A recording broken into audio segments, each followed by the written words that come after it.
O Céu e o Inferno, capítulo 7. As penas futuras segundo o Espiritismo. A carne é fraca. Há tendências viciosas que são evidentemente próprias do espírito, porque se apegam mais ao moral do que ao físico. Outras parecem antes dependentes do organismo e, por esse motivo, menos responsáveis são julgados os que as possuem. Consideram-se como tais as disposições, a cólera, a preguiça, a sensualidade, etc.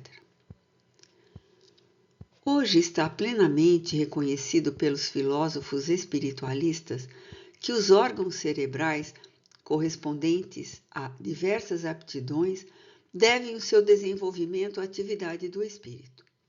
Assim, esse desenvolvimento é um efeito e não uma causa.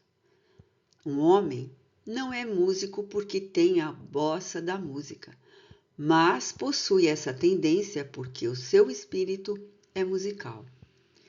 Se a atividade do espírito reage sobre o cérebro, deve também reagir sobre as outras partes do organismo. O espírito é, desse modo, o artista do próprio corpo, por ele trabalhado, por assim dizer, a feição de suas necessidades e a manifestação das suas tendências. Desta forma, a perfeição corporal das raças adiantadas deixa de ser produto de criações distintas para ser o resultado do trabalho espiritual, que aperfeiçoa o invólucro material à medida que as faculdades aumentam. Por uma consequência natural deste princípio, as disposições morais do espírito devem modificar as qualidades do sangue, dar-lhe maior ou menor atividade, provocar uma secreção mais ou menos abundante de bilis ou de quaisquer outros fluidos. É assim, por exemplo, que ao glutão enche-se-lhe a boca de saliva diante de um prato apetitoso. Certo é que a iguaria não pode exercitar o órgão do paladar, uma vez que, com ele, não tem contato. É, pois, o espírito, cuja sensibilidade é despertada, que atua sobre aquele órgão pelo pensamento, enquanto outra pessoa permanecerá indiferente à vista do mesmo acepipe. É ainda por esse motivo que a pessoa sensível facilmente verte lágrimas. Não é, porém, a abundância destas que dá sensibilidade ao espírito, mas precisamente a sensibilidade deste que provoca a secreção abundante das lágrimas. Sob o império da sensibilidade, o organismo condiciona-se. Nota explicativa 40. 1973. O autor escreveu Sexte Appropriate, página 93, quarta edição, Paris, 1869. A falta, na época, do verbo mais específico, a perfeita tradução da ideia. A disposição normal do espírito, do mesmo modo, porque se condiciona a disposição do espírito glutão. Seguindo esta ordem de ideias, compreende-se que um espírito irascível deve encaminhar-se para estimular um temperamento bilioso, do que resulta não ser um homem colérico ou bilioso, mas bilioso por colérico. O mesmo se dá em relação a todas as outras disposições instintivas. Um espírito indolente e fraco deixará o organismo em estado de atonia relativo ao seu caráter, ao passo que, ativo e enérgico, dará ao sangue, como aos nervos, qualidades perfeitamente opostas. A ação do espírito sobre o físico é tão evidente que não raro vemos graves desordens orgânicas sobrevirem a violentas comoções morais. A expressão vulgar, a emoção transtornou-lhe o sangue, não é tão destituída de sentido quanto se poderia supor. Ora, que poderia transtornar o sangue senão as disposições morais do espírito? Pode admitir-se, por conseguinte, ao menos em parte, que o temperamento é determinado pela natureza do espírito, que é causa e não efeito. E nós dizemos em parte, porque há casos em que o físico influi evidentemente sobre o moral, tais como quando um estado mórbido ou anormal é determinado por causa externa, acidental, independente do espírito, como sejam a temperatura, o clima, os defeitos físicos congênitos, uma doença passageira. O moral do espírito pode, nesses casos, ser afetado em suas manifestações pelo estado patológico, sem que a sua natureza intrínseca seja modificada. Excusar-se de seus erros por fraqueza da carne não passa de sofisma para escapar à responsabilidade. A carne só é fraca porque o espírito é fraco, o que inverte a questão, deixando àquele a responsabilidade de todos os seus atos. A carne, destituída de pensamento e vontade, não pode prevalecer jamais sobre o espírito, que é o ser pensante e de vontade própria. O espírito é quem dá à carne as qualidades correspondentes ao seu instinto, tal como o artista que imprime à obra material o cunho do seu gênio. Liberto dos instintos da bestialidade, o espírito elabora um corpo que não é mais um tirano de sua aspiração para a espiritualidade do seu ser. E é quando o homem passa a comer para viver e não mais vive para comer. A responsabilidade moral dos atos da vida fica, portanto, intacta, mas a razão nos diz que as consequências dessa responsabilidade devem ser proporcionais ao desenvolvimento intelectual do espírito. Assim, quanto mais esclarecido for este, menos desculpável se torna, uma vez que, com a inteligência e o senso moral, nascem as noções do bem e do mal, do justo e do injusto. Esta lei explica o insucesso da medicina em certos casos. Desde que o temperamento é um efeito e não uma causa, todo o esforço para modificá-lo se nulifica ante as disposições morais do espírito, opondo-lhe uma resistência inconsciente que neutraliza a ação terapêutica. Por conseguinte, sobre a causa primordial é que se deve atuar. Daí, se puderdes, coragem ao poltrão e vereis para logo cessados os efeitos fisiológicos do medo. Isto prova ainda uma vez a necessidade, para a arte de curar, de levar em conta a influência espiritual sobre os organismos. Revista Espírita, março de 1869. Princípios da doutrina espírita sobre as penas futuras. A doutrina espírita, no que respeita às penas futuras, não se baseia numa teoria pré-concebida. Não é um sistema substituindo outro sistema. Em tudo, ela se apoia nas observações, e são estas que lhe dão plena autoridade. Ninguém jamais imaginou que as almas, depois da morte, se encontrariam em tais ou quais condições. São elas, essas mesmas almas partidas da terra, que nos vêm hoje iniciar nos mistérios da vida futura, descrever-nos sua situação feliz ou desgraçada, as impressões, as transformações pela morte do corpo, completando, em uma palavra, os ensinamentos do Cristo sobre este ponto. Preciso é afirmar que se não trata, neste caso das revelações, de um só espírito, o qual poderia ver as coisas do seu ponto de vista, sob um aspecto ainda dominado por terrenos prejuízos. Tampouco se trata de uma revelação feita exclusivamente a um indivíduo que pudesse deixar-se levar pelas aparências, ou de uma visão estática, suscetível de ilusões, e não passando muitas vezes de reflexo de uma imaginação exaltada. Nota 41 de Allan Kardec.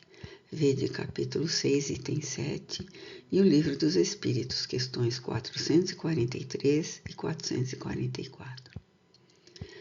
Trata-se, sim, de inúmeros exemplos fornecidos por espíritos de todas as categorias, desde os mais elevados aos mais inferiores da escala, por intermédio de outros tantos auxiliares, médiuns, disseminados pelo mundo, de sorte que a revelação deixa de ser privilégio de alguém, pois todos podem prová-la, observando-a sem obrigar-se à crença pela crença de outrem. Código Penal da Vida Futura. O Espiritismo não vem, pois, com sua autoridade privada, formular um código de fantasia. A sua lei, no que respeita ao futuro da alma, deduzida das observações do fato, pode resumir-se nos seguintes pontos. Primeiro, a alma ou espírito sofre na vida espiritual as consequências de todas as imperfeições que não conseguiu corrigir na vida corporal. O seu estado, feliz ou desgraçado, é inerente ao seu grau de pureza ou impureza. Segundo, a completa felicidade prende-se à perfeição, isto é, à purificação completa do espírito. Toda imperfeição é, por sua vez, causa de sofrimento e de privação, de gozo, do mesmo modo que toda perfeição adquirida é fonte de gozo e atenuante de sofrimentos. Terceiro, não há uma única imperfeição da alma que não importe funestas e inevitáveis consequências, como não há uma só qualidade boa que não seja fonte de um gozo. A soma das penas é, assim, proporcionada à soma das imperfeições, como a dos gozos proporcionada à das qualidades. A alma que tem 10 imperfeições, por exemplo, sofre mais do que a que tem 3 ou 4. E quando dessas 10 imperfeições não lhe restar mais que metade ou um quarto, menos sofrerá. De todo extintas, então a alma será perfeitamente feliz. Também na terra, quem tem muitas moléstias sofre mais do que quem tem apenas uma ou nenhuma. Pela mesma razão, a alma que possui 10 perfeições tem mais gozos do que outra menos rica de boas qualidades. Quarto, em virtude da lei do progresso, que dá a toda a alma a possibilidade de adquirir o bem que lhe falta, como de despojar-se do que tem de mal, conforme o esforço e vontade próprios, temos que o futuro é aberto a todas as criaturas. Deus não repudia nenhum de seus filhos, antes recebe-os em seu seio à medida que atingem a perfeição, deixando a cada qual o mérito das suas obras.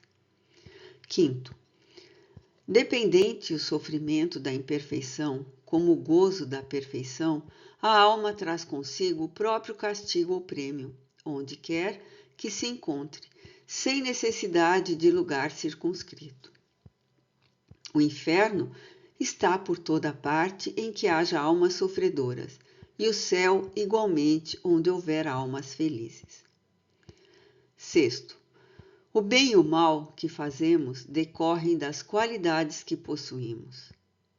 Não fazer o bem, quando podemos, é, portanto, o resultado de uma imperfeição. Se toda imperfeição é fonte de sofrimento, o espírito deve sofrer não somente pelo mal que fez, como pelo bem que deixou de fazer na vida terrestre. Sétimo, o espírito sofre pelo mal que fez, de maneira que, sendo a sua atenção constantemente dirigida para as consequências desse mal, melhor compreende os seus inconvenientes e trata de corrigir-se. Oitavo, sendo infinita a justiça de Deus, o bem e o mal são rigorosamente considerados, não havendo uma só ação, um só pensamento, mal que não tenha consequências fatais, como não há uma única ação meritória, um só bom movimento da alma que se perca, mesmo para os mais perversos. Por isso que constituem tais ações um começo de progresso. Nono. Toda falta cometida, todo mal realizado, é uma dívida contraída que deverá ser paga. Se o não for em uma existência, sê-lo-á na seguinte ou seguintes, porque todas as existências são solidárias entre si. Aquele que se quita numa existência não terá necessidade de pagar segunda vez. 10. O espírito sofre, quer no mundo corporal, quer no espiritual, a consequência das suas imperfeições. As misérias, as vicissitudes padecidas na vida corpórea são oriundas das nossas imperfeições, são expiações de faltas cometidas na presente ou em precedentes existências. Pela natureza dos sofrimentos e vicissitudes da vida corpórea, pode julgar-se a natureza das faltas cometidas em anterior existência e das imperfeições que as originaram. 11. A expiação varia segundo a natureza e gravidade da falta, podendo, portanto, a mesma falta determinar expiações diversas, conforme as circunstâncias, atenuantes ou agravantes em que for cometida. 12.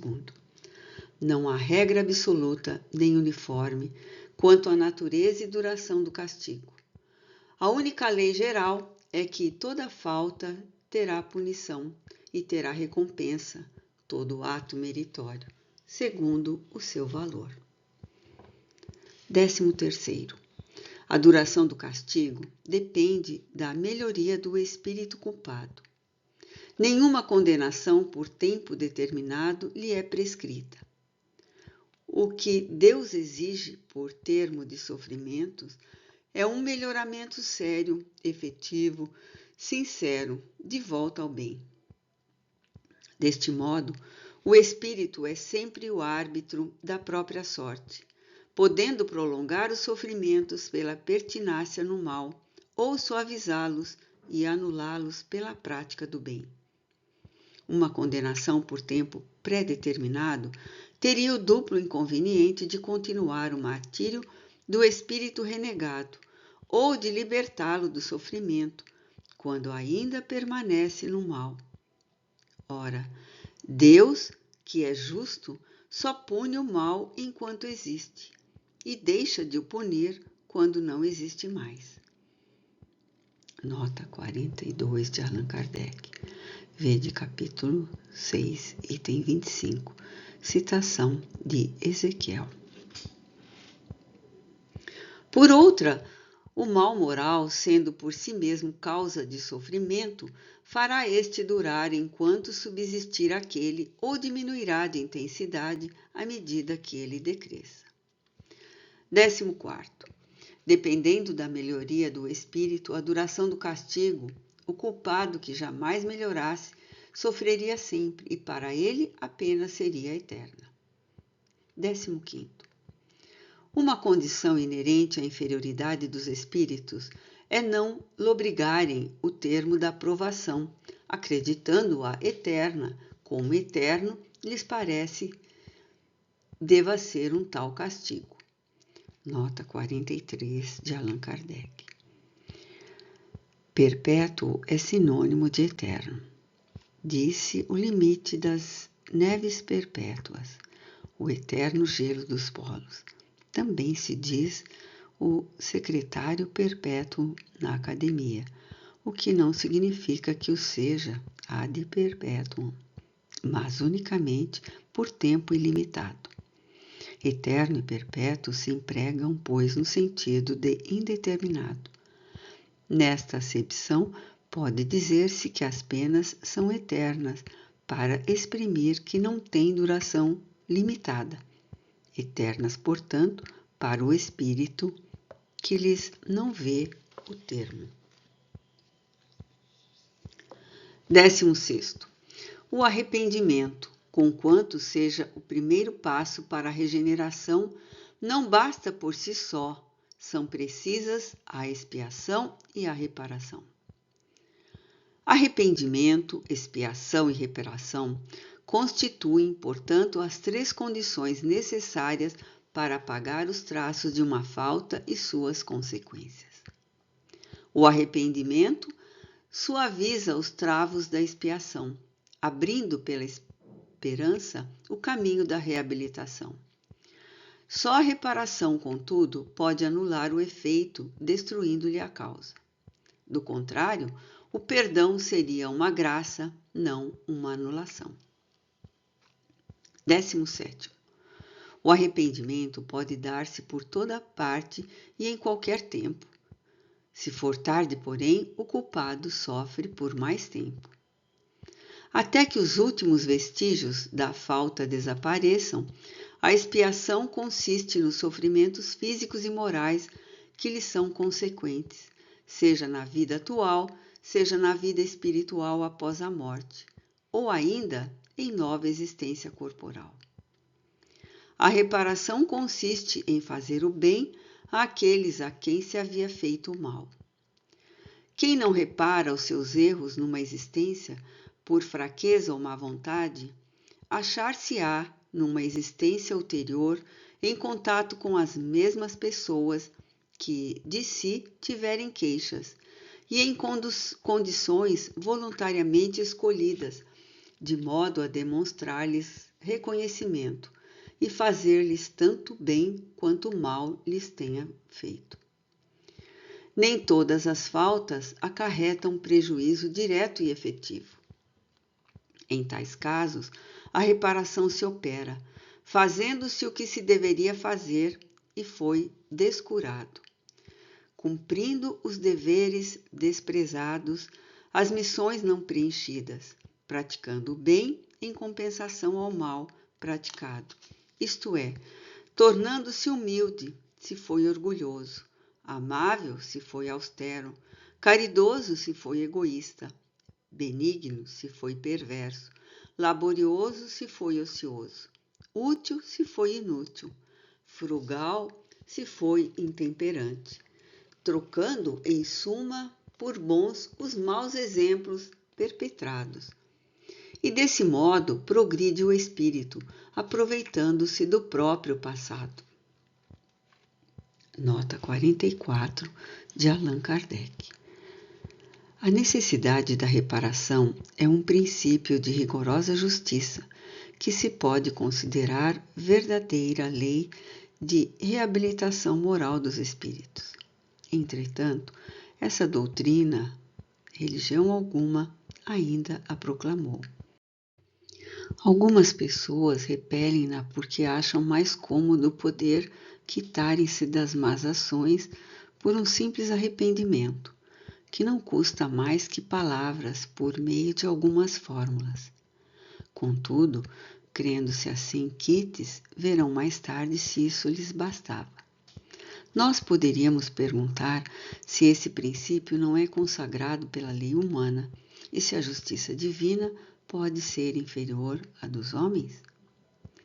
E mais, se essas leis se dariam por desafrontadas desde que o indivíduo que as transgredisse por abuso de confiança se limitasse a dizer que as respeita infinitamente.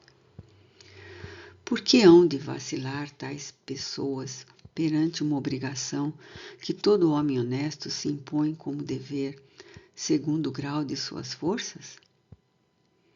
Quando esta perspectiva de reparação for inculcada na crença das massas, será um outro freio aos seus desmandos, e bem mais poderosos que o inferno e respectivas penas eternas, visto como interesse à vida em sua plena atualidade, podendo o homem compreender a procedência das circunstâncias que a tornam penosa ou a sua verdadeira situação. 18º. Os espíritos imperfeitos são excluídos dos mundos felizes, cuja harmonia perturbariam. Ficam nos mundos inferiores a expiarem as suas faltas pelas tribulações da vida e purificando-se das suas imperfeições até que mereçam a encarnação em mundos mais elevados, mais adiantados moral e fisicamente. Se pode conceber um lugar circunscrito de castigo, tal lugar é sem dúvida nesses mundos de expiação em torno dos quais pululam espíritos imperfeitos, desencarnados à espera de novas existências que lhes permitam reparar o mal, auxiliando-os no progresso. 19. Como o espírito tem sempre o livre-arbítrio, o progresso, por vezes, se lhe torna lento e tenaz a sua obstinação no mal. Nesse estado pode persistir anos e séculos, vindo por fim um momento em que a sua contumácia se modifica pelo sofrimento e, a despeito da sua jactância, reconhece o poder superior que o domina. Então, desde que se manifestam os primeiros vislumbres de arrependimento, Deus lhe faz entrever a esperança. Nem há espírito incapaz de nunca progredir, votado à eterna inferioridade, o que seria a negação da lei do progresso, que providencialmente rege todas as criaturas. 20. Quaisquer que sejam a inferioridade e perversidade dos espíritos, Deus jamais os abandona. Todos têm seu anjo da guarda, guia, que por eles vela, espreita-lhe os movimentos da alma e se esforçam por suscitar-lhes bons pensamentos, desejos de progredir, de reparar em uma nova existência o mal que praticaram. Contudo, essa interferência do guia faz-se quase sempre ocultamente e de modo a não haver pressão, pois que o espírito deve progredir por impulso da própria vontade, nunca por qualquer sujeição. O bem e o mal são praticados em virtude do livre-arbítrio e, consequentemente, sem que o espírito seja fatalmente impelido para um ou outro sentido. Persistindo no mal, sofrerá as consequências por tanto tempo quanto durar a persistência, do mesmo modo que, dando um passo para o bem, sente imediatamente benéficos efeitos.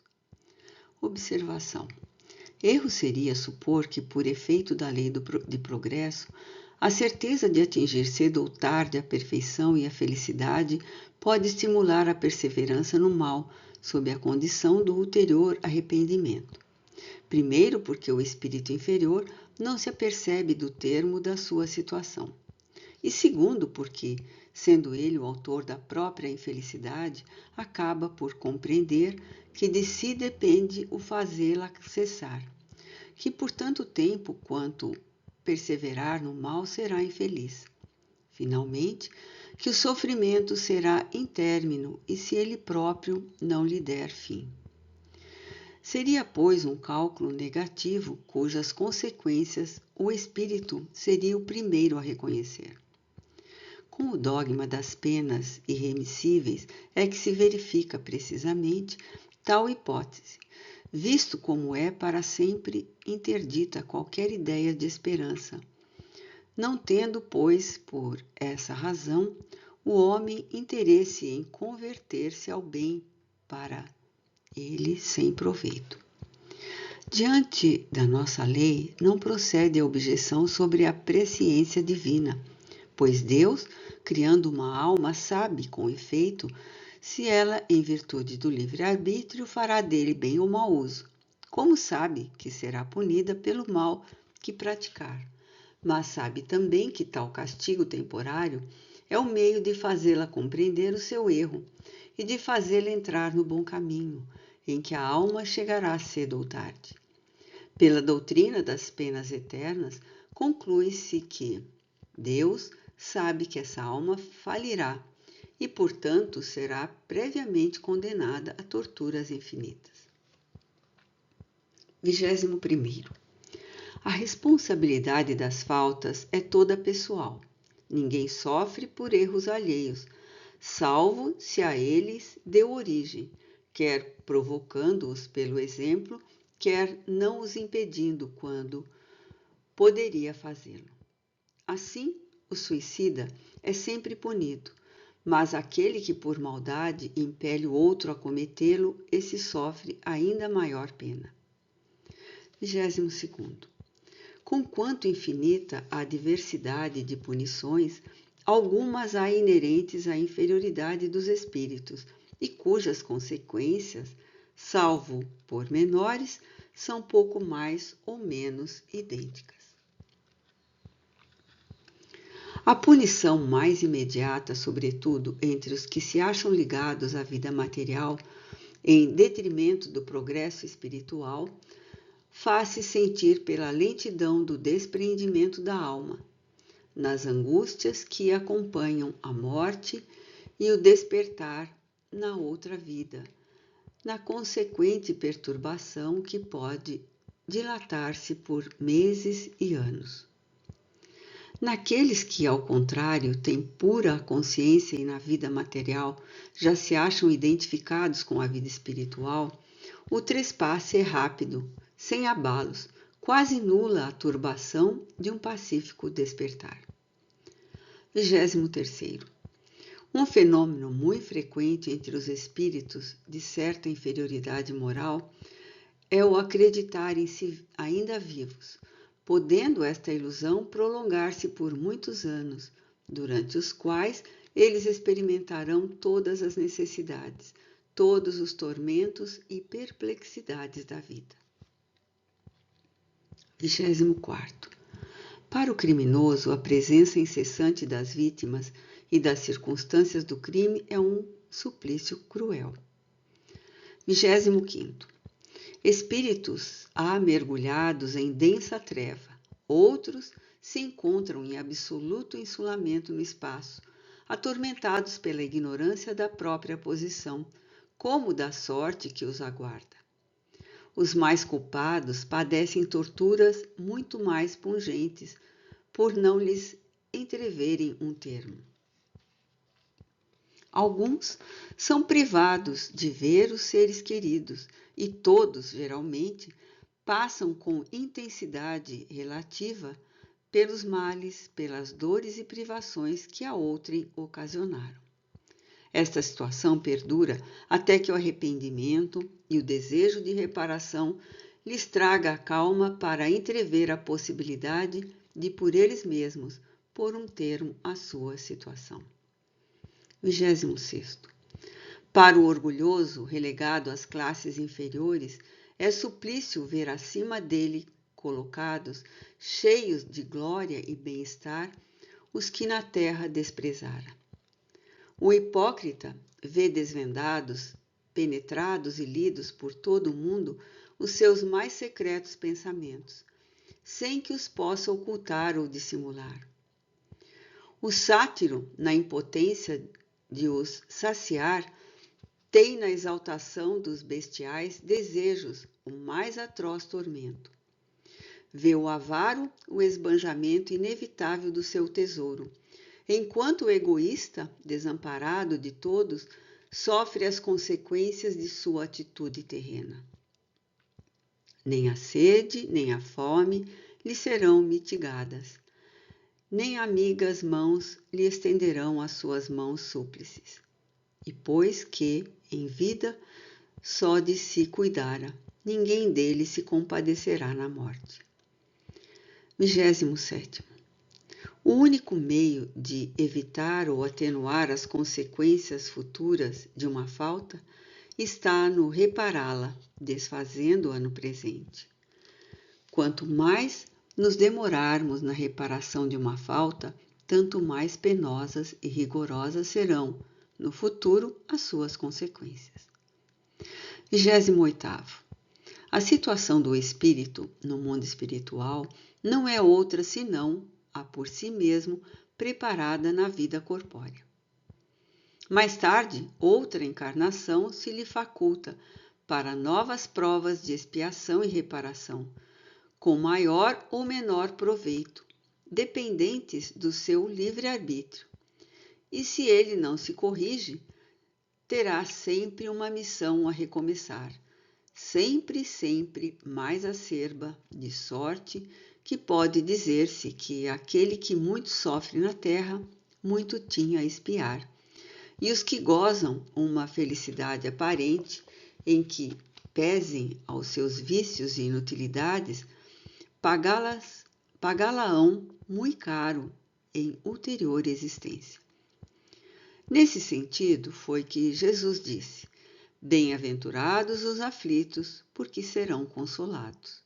O Evangelho segundo o Espiritismo, capítulo 5. 29. Certo, a misericórdia de Deus é infinita, mas não é cega. O culpado que ela atinge não fica exonerado, e enquanto não houver satisfeito a justiça, sofrerá a consequência dos seus erros. Por infinita misericórdia, devemos ter que Deus não é inexorável, deixando sempre viável o caminho da redenção. 30. Subordinadas ao arrependimento, a reparação dependentes da vontade humana, as penas, por temporárias, constituem concomitantemente castigos e remédios auxiliares à cura do mal. Os espíritos em prova não são, pois, quais galés por certo tempo condenados, mas como doentes de hospital sofrendo de moléstias resultantes da própria incúria, e compadecerem-se com meios curativos mais ou menos dolorosos que a moléstia reclama, esperando alta tanto mais pronta quanto mais estritamente observadas as prescrições do solícito médico assistente. Se os doentes, pelo próprio descuido de si mesmos, prolongam a enfermidade, o médico nada tem que ver com isso. 31. As penas que o espírito experimenta na vida espiritual ajuntam-se às da vida corpórea, que são consequentes às imperfeições do homem, às suas paixões, o mau uso das suas faculdades e à expiação de presentes e passadas faltas. É na vida corpórea que o espírito repara o mal de anteriores existências, pondo em prática resoluções tomadas na vida espiritual. Assim, se explicam as misérias e vicissitudes mundanas que, à primeira vista, parecem não ter razão de ser. Juntas são elas, no entanto, como o espólio do passado, herança que serve à nossa romagem para a perfectibilidade. Nota 45 de Allan Kardec. Vede primeira parte, capítulo 5, o Purgatório, item 13 e seguintes. E após, segunda parte, capítulo 8, Expiações terrestres. Vede também o Evangelho segundo o Espiritismo, capítulo 5, Bem-aventurados os aflitos. 32. Deus disse não daria prova maior de amor às suas criaturas, criando-as infalíveis e, por conseguinte, isentas dos vícios inerentes à imperfeição?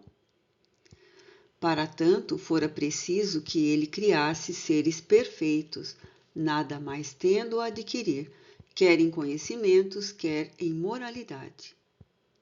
Certo, porém, Deus poderia fazê-lo, e se não o fez, é que em sua sabedoria quis que o progresso constituísse lei geral. Os homens são imperfeitos e, como tais, sujeitos às vicissitudes mais ou menos penosas. E pois que o fato existe, devemos aceitá-lo. Inferir dele que Deus não é bom nem justo fora insensata revolução contra a lei. Injustiça haveria, sim, na criação de seres privilegiados, mais ou menos favorecidos, fruindo gozos que outros, porventura, não atingem, senão pelo trabalho, ou que jamais pudessem atingir. Ao contrário, a justiça divina patenteia-se na igualdade absoluta que preside a criação dos espíritos. Todos têm o mesmo ponto de partida e nenhum se distingue em sua formação por melhor, aquinhoado. Nenhum cuja marcha progressiva se facilite por exceção. Os que chegam ao fim têm passado, como quaisquer outros, pelas fases de inferioridade e respectivas provas.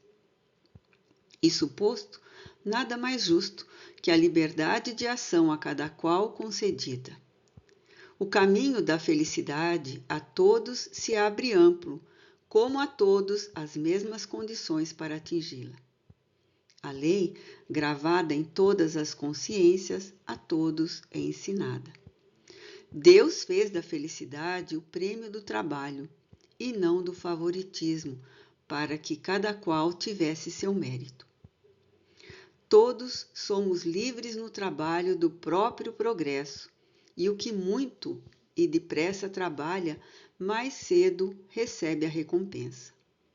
O romeiro que se desgarra ou em caminho perde tempo, retarda a marcha e não pode queixar-se senão de si mesmo. O bem como o mal, voluntários e facultativos, livre o homem não é fatalmente impelido para um nem para outro. 33º. Em que pese a diversidade de gêneros e graus de sofrimentos dos espíritos imperfeitos, o Código Penal da vida futura pode resumir-se nestes 3 princípios. 1. O sofrimento é inerente à imperfeição. 2. Toda imperfeição, assim como toda falta dela promanada, traz consigo o próprio castigo nas consequências naturais e inevitáveis.